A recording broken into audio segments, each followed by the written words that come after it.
मगर कुतियों और कुत्तों को देखो, हर शहर में इतने हैं जितने उंगलियों पे गिन सकते हो, करोड़ों नहीं, अरबों नहीं। या तुम अपने गांव में ही देख लो, 10 कुत्ते 20 कुत्ते, इधर आगे निकलो तो 20 कुत्ते 10 कुत्ते 5 कुत्ते और 5 कुत्ती हैं। और जनाबे वाला मुझे बताओ तो सही, और बकरी की हालत ये है कि कोई अखबार ये बताने को तैयार नहीं है कि बकरी में शॉर्टेज पड़ गई। बकरी बल्कि जनाबे वाला हर साल बकरीद के मौके पर हम और तुम खुद देखते हैं कि बकरी के तिजारत करने वाले बिजनेसमैन जबरदस्ती उसकी रस्सी हाथ में हमारे थमाते हैं और कहते हैं 5,000 दे जाओ और ले जाओ इसे, 5,000 दे जाओ ले जाओ। हर साल वही 5,000। मैं तो समझ रहा था 1 लाख की हो जाएगी, 2 लाख की हो जाएगी, इसलिए कि बकरीद कब कहां से आएगी।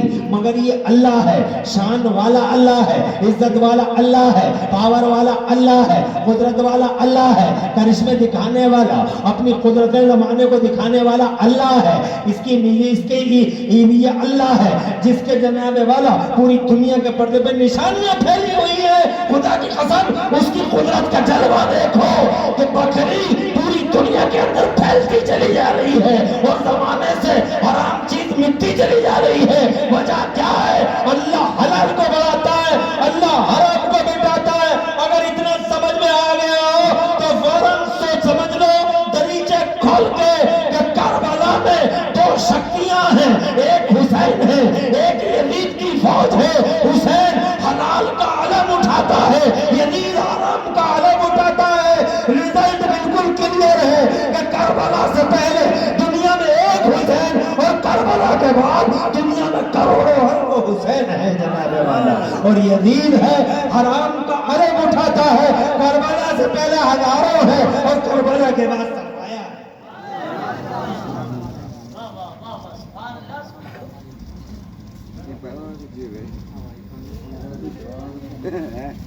बाबा नाम हो गया ना तुमको। अरे कुछ समझ में आई है? मैं बिना वजह बोल रहे हैं,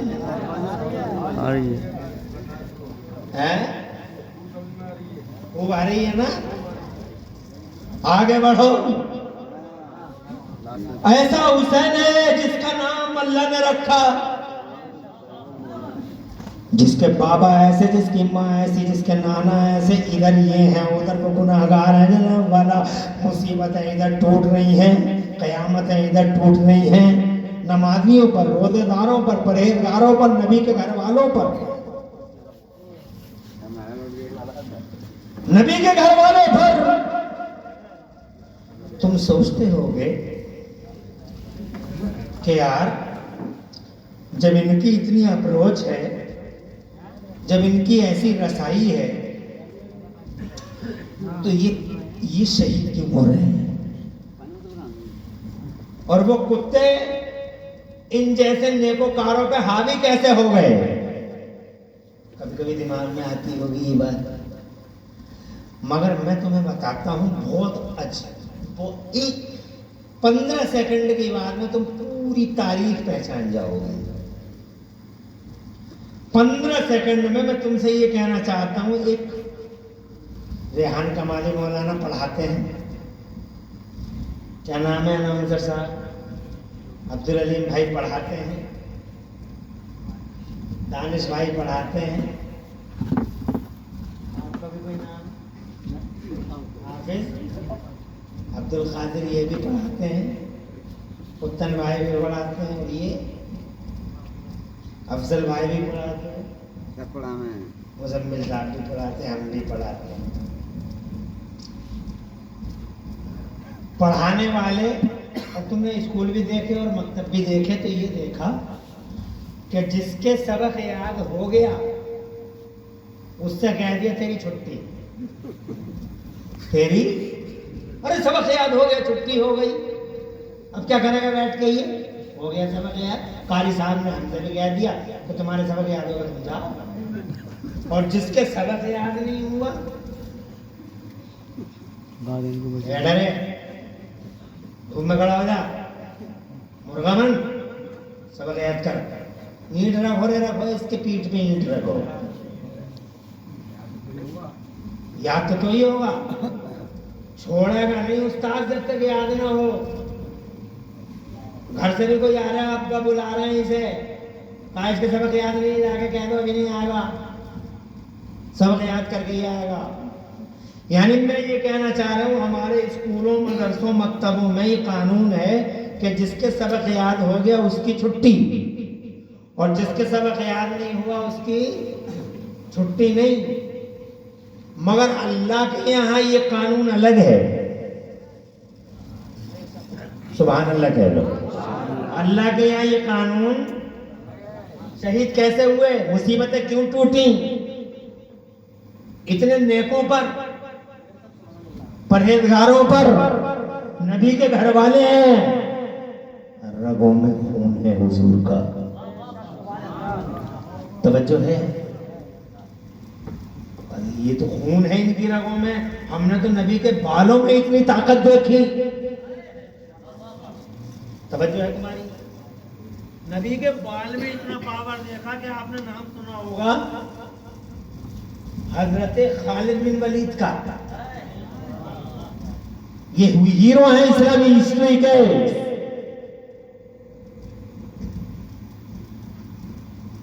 खालिद इब्न वलीद थर्रा जाते थे बड़े बड़े सूरमा नाम सुन के, काम चाहते थे, काम चाहते थे। उस वक्त दुनिया में एक बड़ा सुपर पावर था ईरान, उसका जो बादशाह था सुपर पावर, किसरा कहते थे उसको। जब हजरत खालिद बिन वलीद दीन का झंडा लेकर ईरान पहुंचे थे और पता चल गया था उस सुपर पावर को, बादशाह को, कि खालिद आ गया मेरे मुल्क की बाउंड्रियों में, तो नाम सुन के बेहोश हो गया था।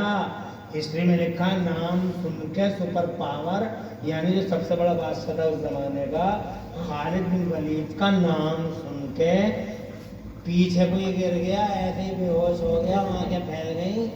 हकीमों को बुलाया, बादशाह का मामला था, चारों तरफ हकीम आ गए, हिस्ट्री में लिखा है। और हकीमों ने आके पानी डाला, दवाइयाँ छिड़की, पानी डाला, तो जाके जनाब वाला आँख खुली, तो उठा के बैठाया, कुछ खिलाया। तो बादशाह सलामत से पूछा सुपर पावर से, हुजूर आलिजा आपका इकबाल बदन दो, बात क्या हो गई जो आप बेहोश हो गए।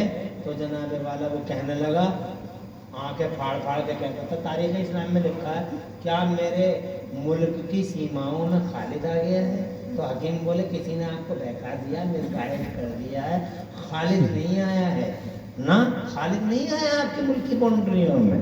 तो ये बादशाह कहता था तुम झूठ बोल रहे हो, खालिद आ गया है। और ये क्या कहते फिर पीछे गिर गया। फिर होश में लाए, हकीम बोले यार किस मुसीबत से पाला पड़ा।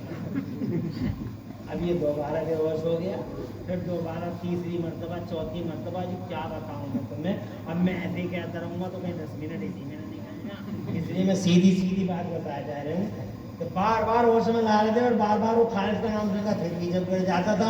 एक दिन पूरा ऐसे ही बीत गया, दूसरा दिन पूरा ऐसे ही बीत गया, तीसरा दिन पूरा ऐसे ही बीत गया। यहाँ तक के तारीख़ इस्लाम में लिखा है कि चौथे दिन का सूरज देख नहीं पाया बादशाह, और जवान से हाथ धो बैठा और चला गया इस दुनिया को छोड़ के। और ये कह के चला गया हो कि खालिद तू ही रहने में जा रहे हैं।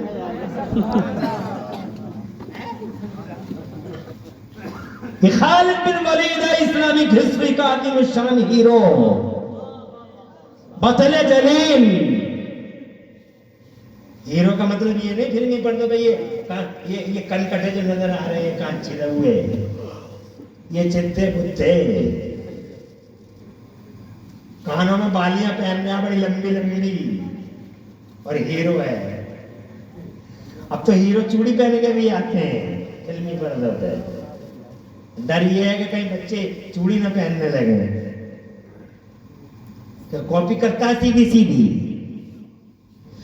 ये फिल्मी पर्दों पर नजर आने वाले होंगे हीरो, मगर ये हमारे हीरो नहीं है, किसी के होंगे। कुत्तों के हीरो कुत्ते होते हैं, जानवरों के हीरो जानवर होते हैं, बदमाशों के हीरो बदमाश होते हैं, कौवे का कौवा, चील का चील, गिद्ध का गिद्ध, गधे का गधा। हम और तुम कौन हैं? हम ठहरे नबी के गुलाम। जोर से कहिए। इसलिए हमारा हीरो शाहरुख खान नहीं, सलमान खान नहीं, हमारा हीरो खालिद बिन वलीद है, उमर फारूक आजम है, हमारा हीरो सिद्दीक अकबर उस्माने गनी है, हमारा हीरो हैदर कर्रार फातिह खैबर।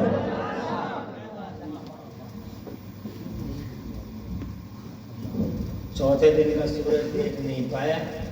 क्या बात थी हजरत खालिद बिन वलीद में, कौन सी ताकत थी ऐसी? क्या वो हमारी तुम्हारी तरह एक इंसान न थे? अजीमत का पहाड़ थे वो। और उनकी खास बात थी, उन्होंने ही बताई। अगर तुम कहो तो मैं 3 मिनट ले लूं तुम्हारे। जब ये मर गया बादशाह तो इसकी जगह दूसरा आया, और इस दूसरे बादशाह ने फौरन बैठक बुलाई। उस बैठक में लाखों यहूदी और ईसाई शामिल हुए। स्टेज पे बैठ गया, इसकी बराबर में इनका पादरी बैठा, वो बड़ा वाला मजहबी लीडर, और भी लोग बैठे, लेफ्ट राइट सब बैठे। मजमा बहुत बड़ा। बहुत देर हो गई ना बादशाह बोला ना मजमा बोला, खामोशी है, सन्नाटा है। अचानक एक बुढ़ा आगे से खड़ा हुआ और खड़े होकर बोला, बादशाह हम क्यों आए हैं यहाँ? हम इसीलिए तो आए ताकि ये फैसला करें कि इस्लाम को मिटाया कैसे जाए। कि हाँ तुम सही कह रहे हो, हम इसीलिए आए हैं ताकि सब जोड़ के ये सोचें कि इस्लाम को मिटाया कैसे जाए। तो बुड्ढा बोला कि मेरी पर्सनल एक राय है, अगर आप सुन सकें। हाँ हाँ हम सुन रहे हैं, बताएं। तो बुड्ढा बोला, इस वक्त इस्लाम का सबसे बड़ा हीरो खालिद बिन वलीद है। अगर खालिद बिन वलीद की हत्या हो गई तो इस्लाम की हत्या हो जाएगी, अगर खालिद मर गया तो इस्लाम मर जाएगा। कहाँ बैठ रहे हो? बुड्ढा बैठ गया। पोप से कहा खड़े होकर बताओ बुड्ढा गलत कह रहा है सही कह रहा है।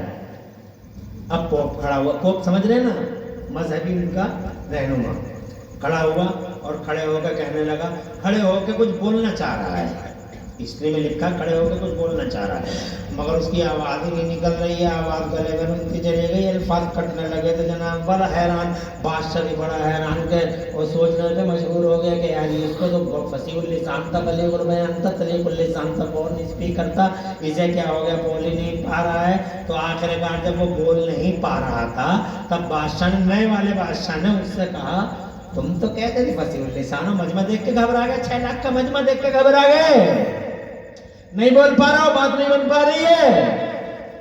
तो वो बोला, नहीं बादशाह मजमा तो डबल भी होता तो मैं बोलता, तो फिर तुम बोल स्पीकर थे, बोल क्यों नहीं पा रहे हो? तो कहने लगा, बादशाह बात ये नहीं कि मजमा ज़्यादा है, बात ये है कि इस मजमे में कहीं ना कोई मोहम्मद का गुलाम बैठा है।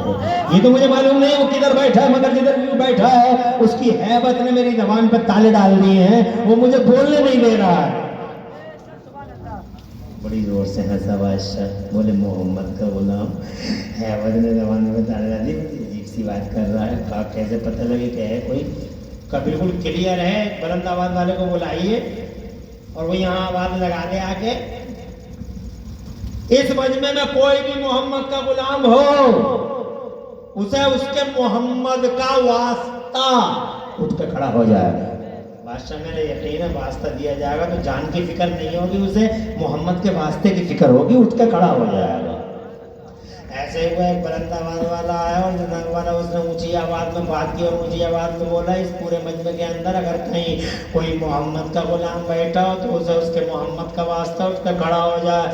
बीचों जैसे मोहम्मद का वास्ता है, अभी जुमला भी पूरा ना हुआ था कि बीचों बीच मजमे से एक पतला दुबला लंबा इंसान खड़ा हो गया। दाढ़ी का नूर बताता था कि मुसलमान है, जमीन का तकद्दुस बताता था कि मुसलमान है, माथे पे उंगली शहादत की लकीरें कहती थी मुसलमान है। जैसे ही वो खड़ा हुआ जनाब वाला तलवार नियामों से निकली के जासूसी करने आया है, यहाँ से जिंदा बच के जाने ना पाए। और जनाब वाला जब बादशाह ने भांप लिया कि कहीं इस पे यूरिशियल गार ना हो जाए, खड़ा हो गया बादशाह और बादशाह ने कहा कोई भी इस पे हमलावर ना हो, बहादुर है ये और हम बहादुरों की इज्जत करते हैं और बड़ी शान के साथ इस बहादुर को हमारे सामने पेश किया जाए। हजरत बहादुर को सामने लाया गया, बादशाह ऊपर बहादुर नीचे। बादशाह बोला, मुसलमान हो? तो कहने लगा वो बहादुर, मुसलमान तो बहुत होते हैं बादशाह, मैं अपने नबी का गुलाम हूँ। कहा तुम्हारी इतनी हिम्मत, कहा ये हिम्मत मुझे अल्लाह ने अता फरमाई है। कहा तुम्हारी ये जुरत हो जसारत, कहा ये मोहम्मद रसूलुल्लाह ने सिखलाई है। कहा तुम्हारा नाम क्या है? तो बहादुर बोला बादशाह नाम मत पूछो मेरा। कहा नाम बताओ। कहा नाम न पूछो बादशाह, नाम बताओ। कहा नहीं बादशाह नाम मत पूछो। जलाल और हैबत शाही में बादशाह बोला नाम बताना है। इधर से इकरार, उधर से इनकार, इधर से इकरार, उधर से इनकार। तो जनाबे वाला वो कहने लगा बहादुर अगर नाम सुनना ही चाहते हो बादशाह तो कलेजे पे हाथ रख लो, कहीं ये कलेजा मुंह को ना आ जाए। कहा क्या मतलब? कहा मतलब ये है कि मेरी माँ ने मेरा नाम खालिद बिन वलीद रखा है और अल्लाह के रसूल ने मेरा नाम अल्लाह की तलवार रखा है। इतना कहा, शान बेइतनाई के साथ आगे बढ़ने लगे। ठहरो खालिद। कहा अगर किसी के अंदर मर्दानगी हो रास्ता रोक के दिखा दे खालिद का। कहा कोई नहीं रोकेगा तेरा रास्ता खालिद, मगर जाते जाते इतना बता जा खालिद तेरी ताकत का राज क्या है। अरे लाखों में अकेला फिर भी भारी, तेरी ताकत का राज क्या है, तेरी कुव्वत का सेक्रेट क्या है, क्यों हर जगह फातेह, हर जगह विजयी और हर जगह फातेह बनता है, बात क्या है? तो खालिद ने कहा घंटा पूरा हो गया, खत्म कर ले।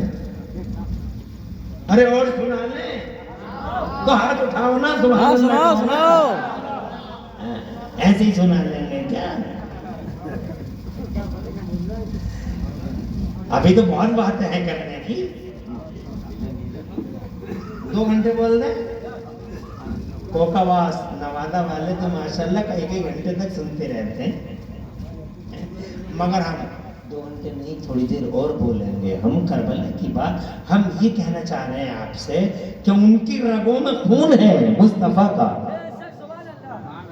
समझ जो है, अगर क़यामत टूटी तो उन पे टूटी, वरना नबी के बारे में इतना असर है। अरे रेहान का मालिक